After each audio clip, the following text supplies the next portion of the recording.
Hi guys, good evening. So, karon we're going to make a guava leaves. So, paano ba gawin ang guava leaves? Then ano ba ang benefits ng dahon ng bayabas? So, marami tayong makukuha na benefits gamit ang dahon ng bayabas. So, first, ang gagawin ko ngayon, gagawa tayo ng tea at inumin natin siya every night or as needed, just because marami siyang benefits. So first, for those you know how to Bisaya, so atong hinay-hinayon og Bisaya ang ato ang istorya. So okay, first, so naghimo ko karon og guava tea para siya tambal sa panuhot, kabuhi, sakit sa tiyan, and then sa ubo, like me nga giubo karon. So sa mga disclaimer, so skip lang ninyo ni ay namog apil-apil. So first, so idahon sa bayabas atong buhaton og tsaa. So karon ngit-ngit man among kusina, so gihimo na ko siya nara. Muna ni siya ang result. This is our guava tea. So init pa siya, gaso-aso pa siya. So atong buhaton karon is i-transfer na to siya sa akong mug. This one, sa akong tumbler. Kaya para init paghihapon siya until mamaya. So okay, just wait for a while.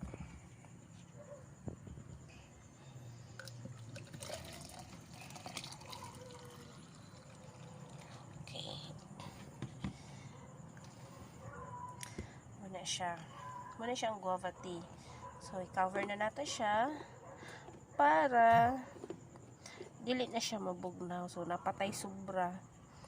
So, karon atong buhaton is isulod na to siya sa mug para inumon.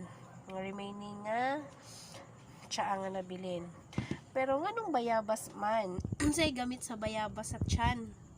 So, para itambalan niya ang sakit sa tiyan, labi na nagtai-tai, nagigit-igit, or something, gipang panuhot, gikabuhi. So, muna siya akong ginagamit nga tambal. And based on my experience, very effective siya. So, this one, di lang kay kanila akong ginagamit, guys, ha.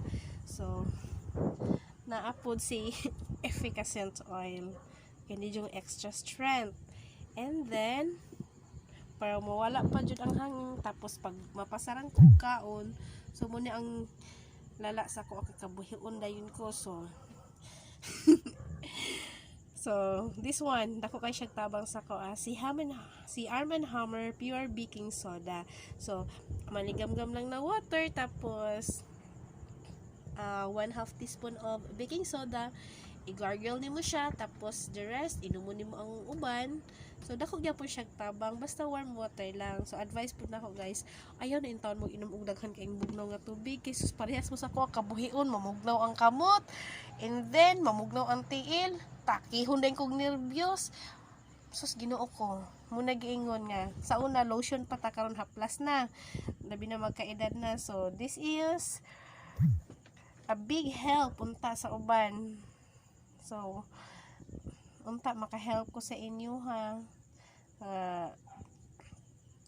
Sa ako nang labi na sa time karon nga nagipang kabuhi, and then gipanuhot or nagtai-tai or sa samad, pwede nimo ni siya ang nilaga nga kuan na bayabas, and then imuha ni siyang ihugas sa samad, dali ra kay na maayo, promise. I told you, experience na ako na. So di ko kasultian ni sa akong vlog ko, wala na ako siya na experience. So karon bisag wala na ako gipanuhot o na ako gikabuhi, I need gihapon nga inumon ako ni akong tsaa. Kaya para to maintain nga di na jud ko panuhoton. And then iwas-iwas din tayo sa electric fan, guys. So mo lang na as of tonight, kay need na pud na to mag-sleep early. Okay. See you guys. Bye.